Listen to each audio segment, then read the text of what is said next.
So let's see what you heard. So you heard some advice from Kate about ways to sort of navigate around and how to be how to make an assessment of your appetite for risk, and how to allow that assessment to influence your decisions. You heard from Maura about different theories of change and some advice about starting your career and being relatively selfish in terms of, I always think of it as an enlightened self-interest maybe. Selfish sounds so, yeah. I don't know, it sounds so selfish. And then gradually transitioning into doing work on behalf of the organization as your career progresses. And then Elliot talked about all of these sort of very big sounding things that sound awfully complicated and sound like an awful large amount of work. But what I want you to do now is to go back to this guiding question and think of that guiding question in the context of what you just heard and in the context of either your individual idea that you came here with or the ideas that emerged through your affinity group. And just reflect on that for a minute or two, and then let's see what questions come up out of that. So let me give you a minute or so to just think a little bit, and then we'll come back and we'll take questions for the panel, okay? So 1 minute, go. Yeah, great. So most of the points were made about students once they're already in our organization. Would any of you care to comment on outreach to the general public or K-12 students or getting students into the pipeline, and what our role as faculty are in that process? Good question. Who wants to take it? Well, certainly within the context of the research programs that I run, that's all part of it. Going back to the engineering education ecosystem metaphor, those pieces are all there. So if that's your focus and that you want that to be your focus, that's great, and you can see what you can do about change in those areas. Again, and I think the 4-quadrant model is a great way to think about it, how you're going to influence those particular sectors. I see the K-12 outreach piece as very integral to what we can do to affect change within our departments, because you can use that as a way to better educate your students, your undergraduate engineering students, to become engineers. They take on the role of engineering. They have to articulate why they like engineering. They get to actively engage in demonstrating or working with students to understand a scientific or an engineering concept. And so, wow, as a bonus, we're getting more people into our pipeline. So I see it as, personally, as very interconnected, and especially if you can tie that into something in the culture at your university. I think state universities, it might be even easier because part of your mission, right, is to reach out to the people in your state. And so it ties into the mission of the university. It's a way to get your students involved, a way to get your other folks in your department involved. So I do see it as a very valuable tool to impact what we're doing in engineering education at the undergraduate level, as well as helping meet the other missions like Elliot said. Okay, Rachel, right? Yeah, Rachel. Can you say your name? Yeah, sure. Yeah. So I'm Rachel McCord from University of Tennessee. So my question is, change or evolution typically happens with some amount of risk-taking at the beginning, and most of you all talked about the risk-taking that we would have to take. And Mara, specifically, you talked about how in the beginning, before you have tenure, you need to be a little more selfish, and then you can take bigger risks once you have that safety of tenure. What suggestions do you have for those of us in risk-taking that are not on tenure track and are likely to never be on tenure track? Ooh. You're welcome. Yeah. That is such a good question. I should have been ready for that because I talked to you at breakfast too. Wow.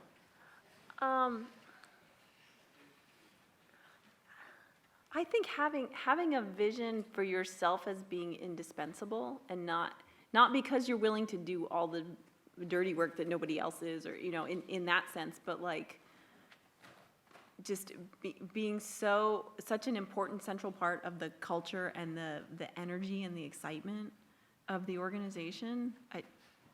That's maybe how I would think about it. That's just me. Can I Yeah, add off to the that? top of my head. I don't know what the culture is where you are, but identifying, as Mara said, something in that culture where your contribution can make a difference. For example, in my department, and maybe this is in yours, but maybe not, when someone says ABET, everybody rolls their eyes, right? Be the one who doesn't roll her eyes. Be the one that says, hey, I can use this to demonstrate how my active learning interactive module in here has improved student learning, and then we can use the fact that we have to show how ABET shows continuous improvement to then move it into other classes. Or if your department is groaning and moaning about how they're going to do the latest provost office directive to get some kind of community service project going, be the one to take the risk to go out there and do that, because you're seeing as doing a favor for those around you, less so than being a risk of standing out and doing. Does that make sense? Do you see what I'm saying? It does make sense, so then, I guess, sorry. It very much does make sense. I guess the issue I have with that, and it's great advice, but the difficulty I have with that is that, Mara, you say in your tenurable years before you get tenure, you should be selfish, and that's almost getting the opposite advice when you're on non-tenure track of don't be selfish, do everything else, do these favors for other people so that you show your No. value that you can't be gotten rid of. Maybe I'm misunderstanding. The selfish part of it is that you're ensuring your job security, right? Yeah. That you are being recognized for your individual contribution. That's the non-selfish part of it. And I would say it's not that you're doing stuff for other people that you wouldn't want to do. Look at your skills, look at your interests, and figure out how those can help the department or your program in ways that make sense for you. Yeah. So that's where Mara said, not by doing all the dirty work that other people don't want to do. It's targeting what you want to do, but within those needs so that you become that Right. indispensable person. Know yourself. You want the active learning. Just use ABET to get everybody else to do it. Okay, so this is going to be, is this working? Okay, so this might be some of a story question. And while I was thinking here, I came up with something of a hypothesis. So I spend like 3 hours a week doing educational development type thing that's available at my university. And so I learn a lot, and I try to pass that I learn on. And two of my favorite things to talk about right now are a body of work by, I think his name is Jonathan, on problem solving. So he's looked at different types of problems. And there's well-defined problems like algorithmic or story problems where you find all the things, you put them in an equation, you plug and chug. And then on the end, there's dilemmas and design problems. And so we want to have people do these more real-world, ill-defined problems. But then there's this book I also like to talk about called Make It Stick, where there's lots of cognitive research. And, in order to do those ill-defined problems, you do need to be able to do recall and memorize things in this. And so what they say is actually better, going to your point about exams, to have more quizzes more often because you have to force people to engage in recall. And when I tell people these stories, the number one thing I get back, because I'm always telling people what I'm learning, and they're always interested, but they're like, I don't have time to grade that many quizzes. I don't have time to really develop that design. The students are already overworked by the design classes that they have in the curriculum.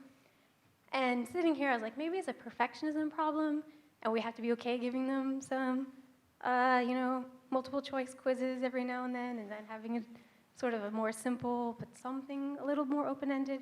So I was wondering if you have any thoughts on how to deal with that when you're trying to share this knowledge and there's some confliction and they're not sure how deep to go, and they say they don't have time.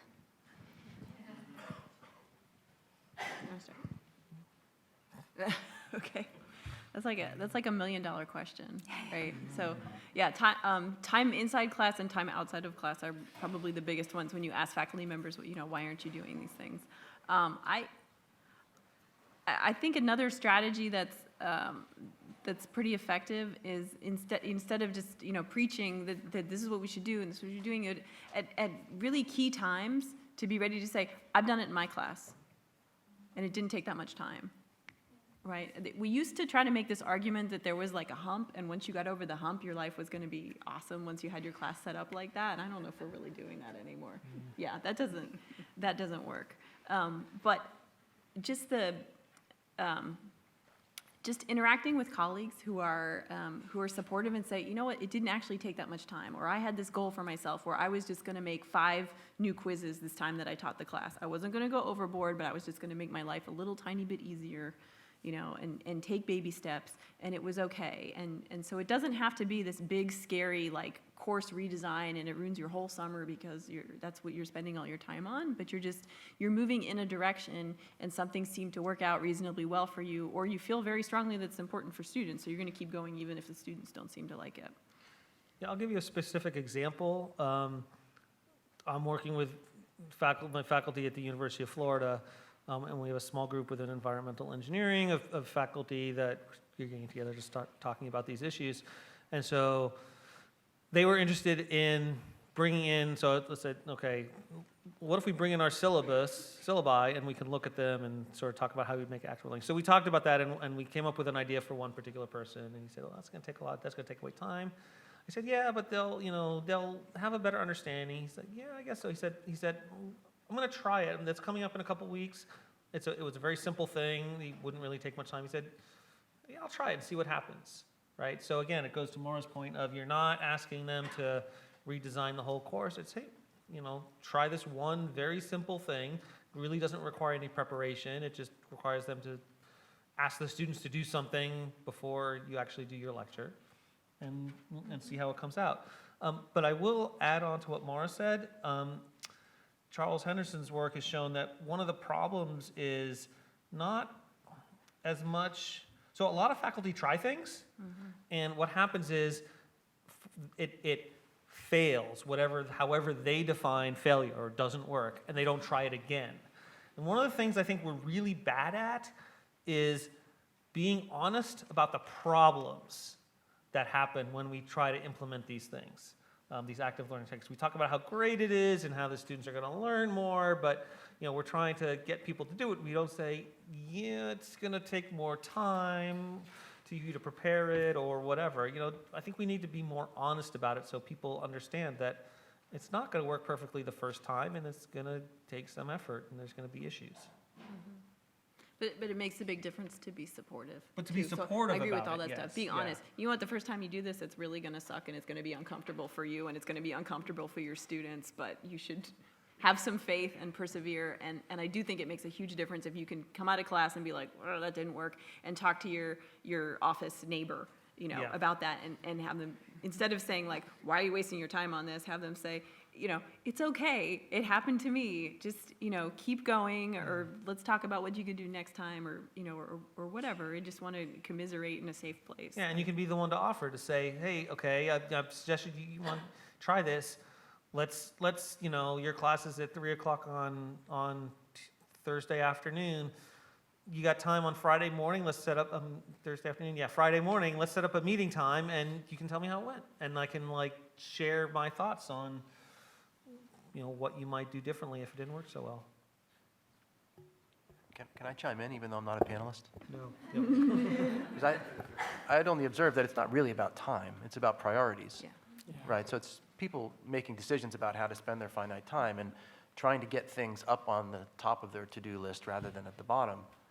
And it's a total, for those of you who speak this language, it's a total diffusion of innovations question, right? So there are these conditions that you have to meet for an innovation to be adopted by a community and so forth. So, it's a classic thing that there are these sort of predictable phases that you have to go through when dealing with people to get them to do things. You have to show them value, you have to make it easy to try, et cetera, et cetera. So, I don't know that there's any magic to it. It's very contextual and very specific to the situation. But if you don't cast it in terms of time, if you try and cast it in terms of priorities, maybe you can get them to realize that maybe this really is a higher thing on their list than they thought it was, because all they're seeing is the time that they would have to spend. So, just a suggestion. Diane Sieber, University of Colorado Boulder. So I have an engineering college ecosystem level question about change, and I'll reveal that I'm one of your 3 deans. You'll hear this. So one of the things that I've found since I became a dean, and I kind of suspected beforehand, is that our engineering college and many others have a states' rights versus federal problem. Where We have very strong independent departments that believe that, you know, they make all determinations, and we also have a dean's office which hopes to lead in some form. And it feels like that tension has grown over time rather than becoming more collaborative and cooperative. And so I find a dean's job to be more either prescribed change, which is met with some violent reaction, or trying to seed emergent change. For example, finding something in one department and then trying to fund it in other departments when you finally find a champion.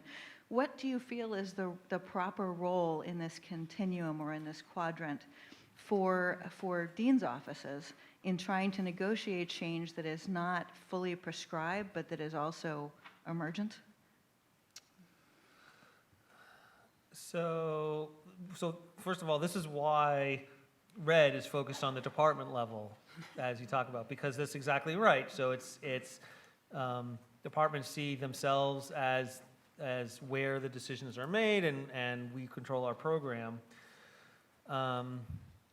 So I would say sort of two things. One is, as a dean, you can certainly sort of set the sort of like the big guiding vision for the college, or, you know, in consultation with faculty, it depends on your culture, right? But you set sort of like, without prescribing, you know, how things are going to happen or what departments are going to do, you can, you know, I presume set some kind of a plan or description of we're going to, you know, make something about our students, you know, that we're going to prepare them for industry and focus on T-shaped skills or whatever, because that's, you know, their wants. And then incentivize the departments in some way, I think, as you talked about, to think about how they might do that within their particular context. And I think that's, I think it's the incentive approach is probably the best way that I've seen.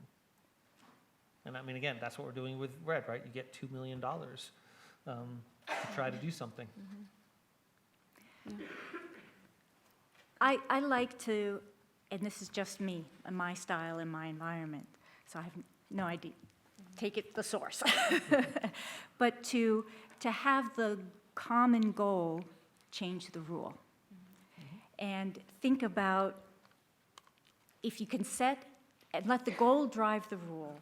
You have that common goal of what we really want out of this, so that people realize that the rule they've been following isn't going to get them to that goal, and have that kind of be the framework of breaking the rule or initiating that change.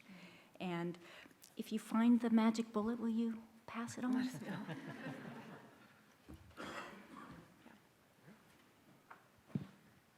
So I wanted to go back to that quadrant, the 4 quadrants that Maura presented. So in that bottom right quadrant, the developing a vision.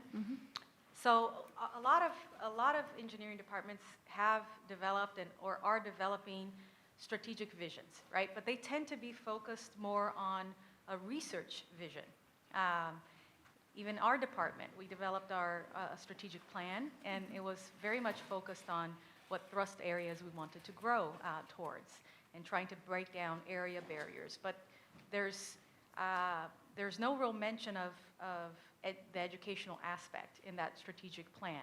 So should we be thinking of developing educational strategic plans for our departments, or should these be core elements of our current strategic plans that are more focused on research areas? So I personally, I don't like when it's kept separate. Like there's the real plan for the research we're going to do, and then, yes, education is important too.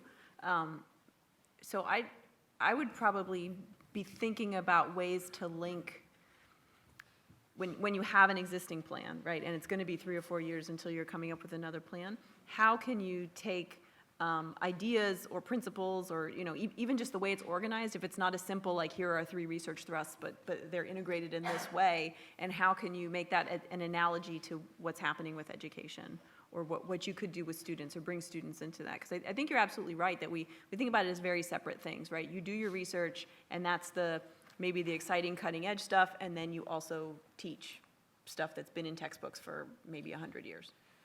right? But how can you bring those together a little bit better? And that's one of many strategies when we think about trying to get faculty members to innovate in their teaching, and a couple different ways to link it up with research, that you're bringing your technical research into classes, or you're making what you do with your teaching look a little bit more like educational research is sort of a different strategy, and there's several different ones. But I would personally push for making it more integrated. I don't know what these guys are going to say. Yeah. I think to the extent that a strategic plan is a statement, it's an expression of your values as an organization or your aspirations, it's a little alarming that there's nothing about teaching in it, actually. Every time, you can pick up strategic plans all over the place, and it's like, in 2015, you wrote a strategic plan that didn't have anything to say about teaching or diversity or whatever. And it's a little shocking, actually. So I think this is a point where your voices probably all need to be heard much more loudly, because you all, by being here, have this perspective that's like, this is an integrated ecosystem within our department. We can't just compartmentalize these things. So I think it's an opportunity, but it's an opportunity, the risk you have to assess and figure out how loudly you want to speak and so forth. So, but it's a little alarming to me, actually. Yeah, I mean, the exciting part about engineering is the doing, right? And so if it's in a particular department, the doing is in many ways the research that's going on. And so if the students aren't connected to that, they're not getting the excitement that the faculty and the grad students are feeling about what's happening in the department.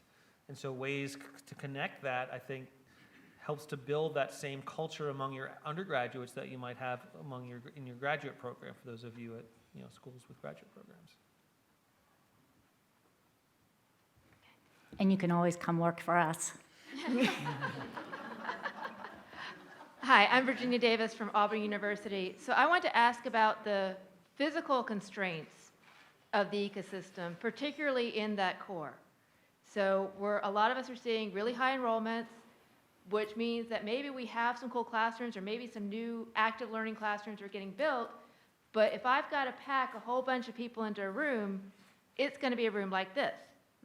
Mm-hmm. And during the presentations, I think, although this is about a lot of active learning, there's been a lot of passive content sharing because of the structure of the room and the time constraints. And I think physical space and time, where you've got to cram in 50-minute lecture periods because you've got to schedule all these labs and all these students. Mm-hmm.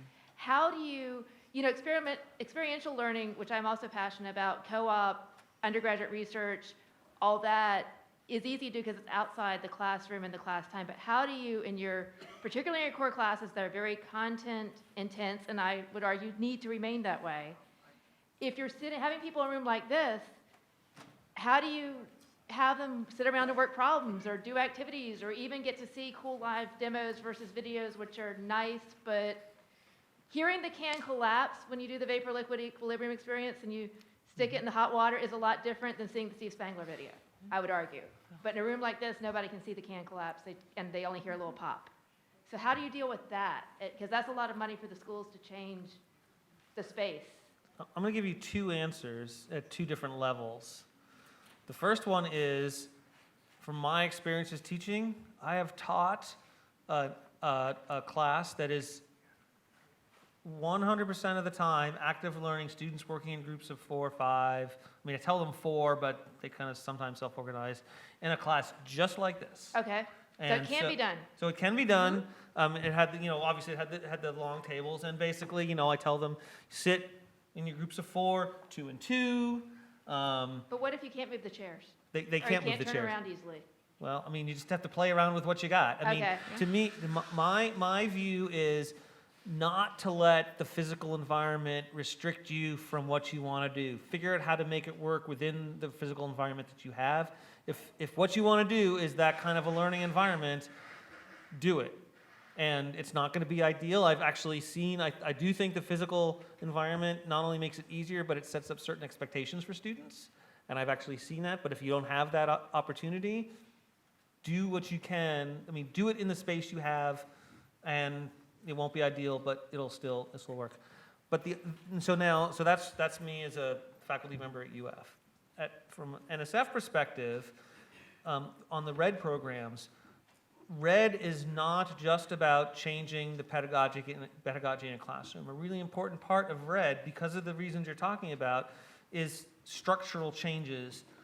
By structure, we meaning not the physical structure, but the structure to how you even think about the learning that goes on, or the structure of your thing. So we have, for example, some awardees that they're kind of completely rethinking the idea of what it is to teach a course.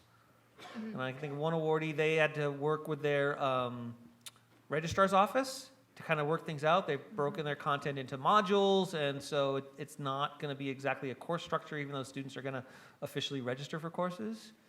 And so it's not, so we're asking the people who are writing proposals to really think outside the box and break down completely what you're thinking is your program structure.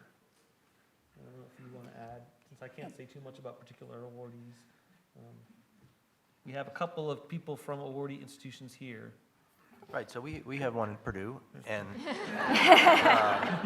Not to put you on the spot or anything. yeah, so I'm at liberty to say things, right? Yeah, Okay. yeah, you are. I can't say anything if it's not in the public abstract. All I'll say is that, so one of the things that we're working on is assessment at scale. So it's not the physical room, but it's how we give feedback to students. And I mean, it could be in a physical room. How do you give good feedback to a large number?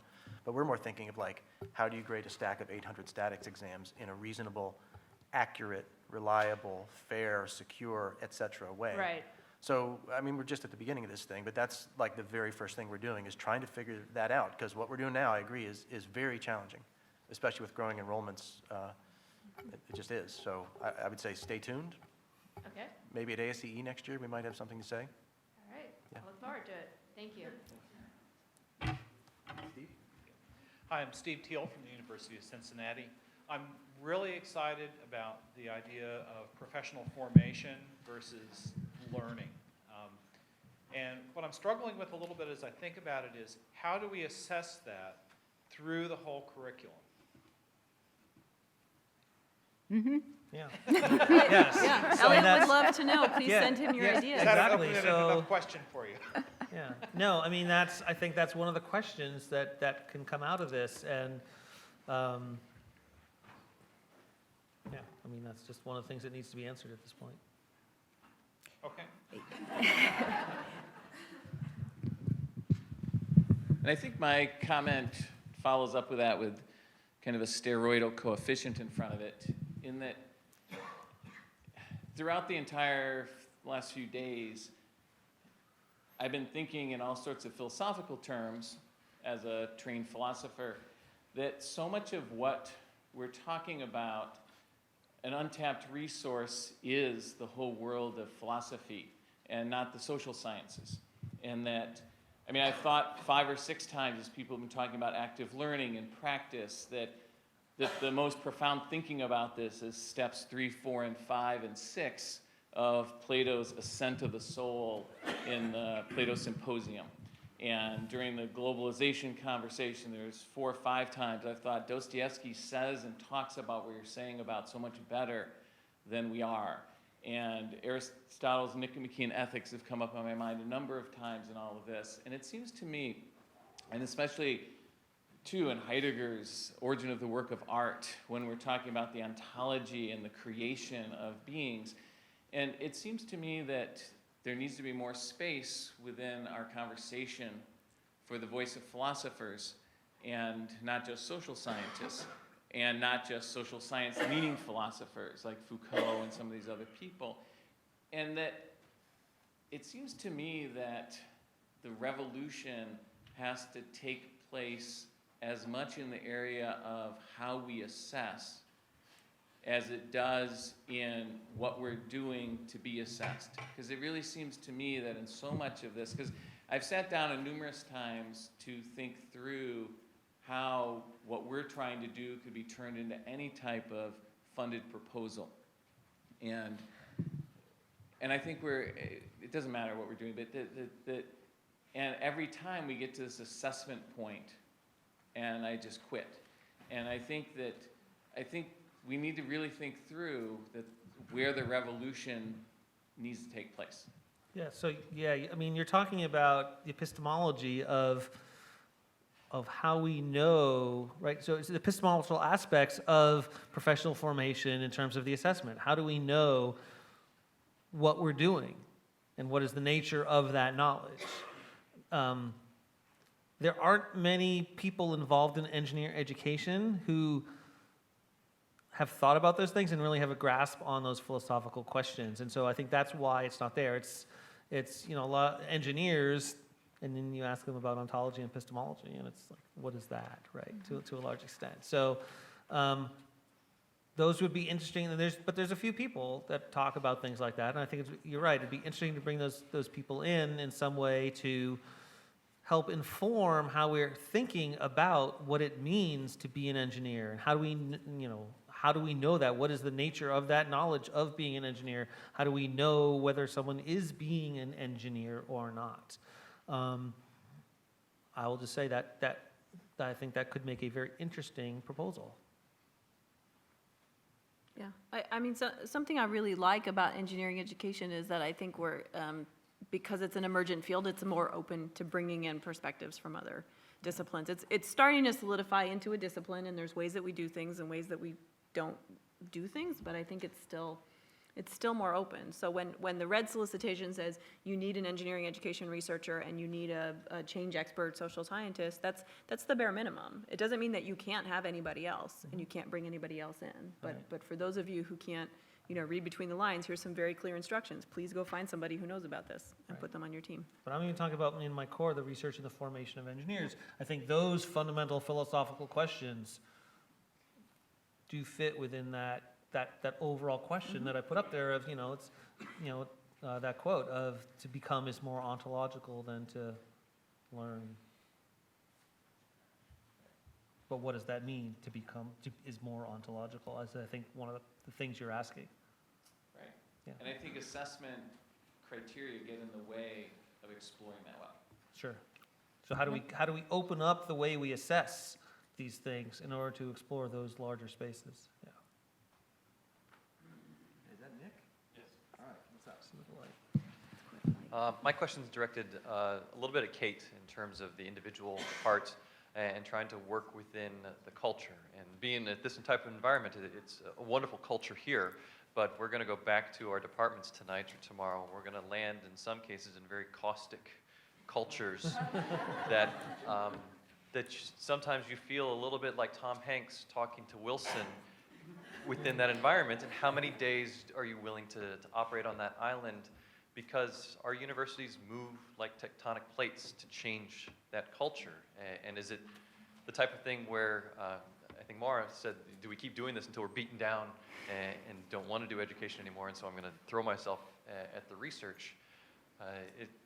How do we foster that growth so what we're doing within the culture helps grow the culture and doesn't leave the 150-year history of our universities? That we love the history that's there, but we sometimes hate the status quo and culture that they've developed. Right. And I would ask myself, in your shoes, am I willing to put my best idea out there to the toughest person I can think of in my department and let him or her hammer it? Am I willing to start the conversation there? Can I invite that person into my classroom? Can I get a discussion going? And if I've got somebody who's a little more supportive, like my friend over here, maybe the two of us could go and start this conversation. But can you lay yourself out there and just get the conversation started? If not, can you just ease in? You guys have some other ideas? Yeah, I think it's a really different conversation if you just listen. Yeah. Okay. Exactly. So this happened a couple times where you're just completely butting heads with somebody, and you've got to work together better than that. And you're like, okay, I don't know what's going on. I think that you're intentionally trying to ruin my life, or right? And you're like, I don't know what else to do. So I'm just gonna go say, what's going on in your life? What do you think is important? What. So totally backing up. I don't have an agenda. I'm just going to try to have a human conversation with you today and listen to what's important to you and what do you think is going on. And so I try to think, just about everybody I work with wants to do what's right for students. They may have a convoluted way of doing that I can't understand, but I want to try and see it, and I want to try to understand it. And so that's worked surprisingly well for me a couple times, to just back up like that and listen and figure out that, you know, just about everybody, no matter how long they've been there, and no matter how unhappy they are with their jobs, has some kind of wisdom that they can contribute to you. And so you're going around and figuring out who can you get a warm fuzzy from any day that you need it, right? And who can be a really good critic and help you get your arguments ready, and who can, you know, sort of over time you figure out who's good friends for what, or that person really can read the politics, and so if I need to figure out what's going on, I'm going to have a conversation with them and figure out who you can go to for different things. People like to help, too. Yeah. So if you approach them as, can you help me with this? Can you help me see if what I'm doing is really make a difference? Let's assess my class against this section and see what it means, or ask them for help.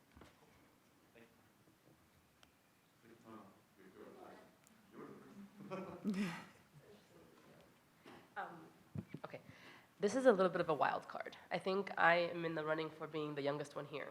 So thank you, National Academies, for believing in whatever I had to say. So I would like, I guess this is a question for the entire audience, and you could answer through Twitter, you could answer later on the buses, you can, and the panel can hopefully give some thoughts. If you were back to your 25-year-old self, and you had to put all your eggs in one basket, because apparently you don't get tenure for doing a little bit of everything in a very balanced modal of changing the world. I'm hearing a lot of educational innovations, and I'm hearing a lot of, but we don't really know how to assess it, and we still have to sell people on the fact that our educational innovations are even worthwhile. So if you had to put your eggs in one basket, and you had to, you know, redesign your career from the moment that you were 25, and you had $1 billion to invest in one of these ideas, or in the pursuit of assessment, or in the pursuit of, you know, neither of these 4 spaces are hierarchical. You need all of them, right? So my question is, what advice would you give yourselves at 25? What advice would you give some eager beaver at 25? MIT beaver, sorry, reference. Identify what you're passionate about, Yeah. and then be aware of all the other things around it. So you're focusing your eggs on what you're passionate about, and you're listening to all of those other things around it, so that you're say you're passionate about international education and global outreach, but you're listening to what's going on in the assessment and pulling it in. You're listening to what's going on in the active learning and pulling it in, but your passion is here, and you're putting all your money and your focus here. You're doing research in international something or other, or you have international collaborators that you can bring students over and work in their laboratory. Pick what you're passionate about. Part of why it can be so hard to figure out what you want to do when you talk to people who've done different things is because almost everyone has developed a narrative in which they are uniquely qualified for where they are now, right? So the good news to pull from that is that you'll probably be okay, and you'll probably be happy, you know, whatever path that you take, right? So even if you decide maybe you made a mistake by pursuing something and you want to move over here, there's still really good experiences there, and things that you learn from that, and things that you can pull from that make you a better rounded person and better prepared. The other thing is, just like engineering is not a solo sport, it's a team sport, so is engineering education. So we're not the only ones influencing our students. You know, the professional societies are influencing our students. They're influencing each other. So there's a lot of room. That learning doesn't have the boundaries that we have in our jobs, right? The learning's everywhere and all the time, so we're a piece of that. We don't have to be the whole thing. I'll add a little bit to what Maura said and say, I think a career, to some extent, is always about seeking what you want to do. You're always moving forward and thinking about new things and new ideas and new directions, and sometimes it's a very small pivot, and sometimes it's a big pivot. You know, so when it was a gradual thing, but certainly a large pivot was when I decided to shut down my materials lab and say I'm only going to do engineering education research now. And I don't regret the materials research that I did. That was part of my experience, but it was time to move in a different direction. What if you each had to advise Bill Gates on like where to put the next $200 billion and in order to revolutionize education? Would it be like a divide and conquer platform, Mr. NSF, or would it be like this one person has all the answers, this one core area of assessment? If there was or- one answer, we'd know what it was already. Yeah. Yeah. I mean, I think that's, again, if I go back to red, that's, I mean, one of the most significant, one of the larger investments we made in coalitions was larger, but other than that, this is probably the largest investment NSF has made in engineering education. And we're not putting all our eggs in one basket because we don't know what's going to work. And we're asking our awardees and people writing proposals to think outside the box. That the word revolutionize was very deliberately chosen. That we need crazy ideas, and we know that they're not all going to work exactly the way they are proposed to work. But we want to see what happens and create these models, and part of it is creating models for change, not necessarily models for do it this way. And just for the record, our ideas aren't crazy and they are going to work. That's good to know. All right, thanks. Okay, we've Good to know. one more question. The timing is perfect. Okay. Go ahead. So, before I, throw my thoughts and questions, I have to clear one thing very seriously. Statics is a great topic. No, I agree. I pick on statics and thermal because I like them. And my students like it very much, and when I meet them in their junior year, I teach it in sophomore year, they always say, I regret I cannot take it one more time.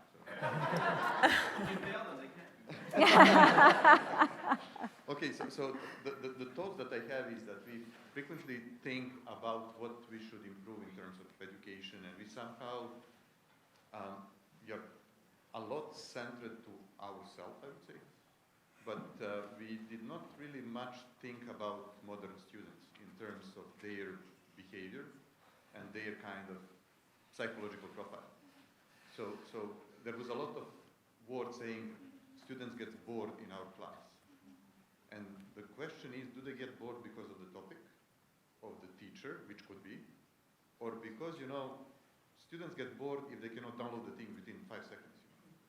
So it's completely different, at least me, I'm used to the patience and to focus to the things and so on. While the students that are coming now, they are so much distracted by many things that the good question is to what extent they're actually able to focus. I mean, maybe it's too deep, that's what I'm saying, but I had a chance, and I worked with one great student who was installing sensors with me, and in 10 seconds waiting someone to bring the cable to her, she was texting a message. I mean, it is 10 seconds, it's really 10 seconds, I'm not exaggerating. So I think one important aspect that we have to take into account is that, so we can have two approaches, we change ourselves to adapt to the students. Okay, so this is what we get. I mean, they come from the high school. We get a student form like this in terms of both preparation in math, physics, whatever, and behavior, I mean, the attitude they have. Or the other way is to think, and then we adapt ourselves through the revolution of the education. Or we try to think how we can influence, and this is maybe much bigger than what we can do, is how we influence what happens before they came to the university. So can we inform, I don't know, high school teachers or middle school teachers on how they should revolutionize their way of teaching in order that our job will be easier when the students come to the university? Okay, so that maybe it's not a question, but it's just something to think about. That's a good point. Yeah, absolutely. Julianne? Okay. Yeah. So that's the end of the panel, right on time, and there's a little bit of sort of tidying up of a few things, and Nadine, you're going to talk, right? Okay, let's thank the panel.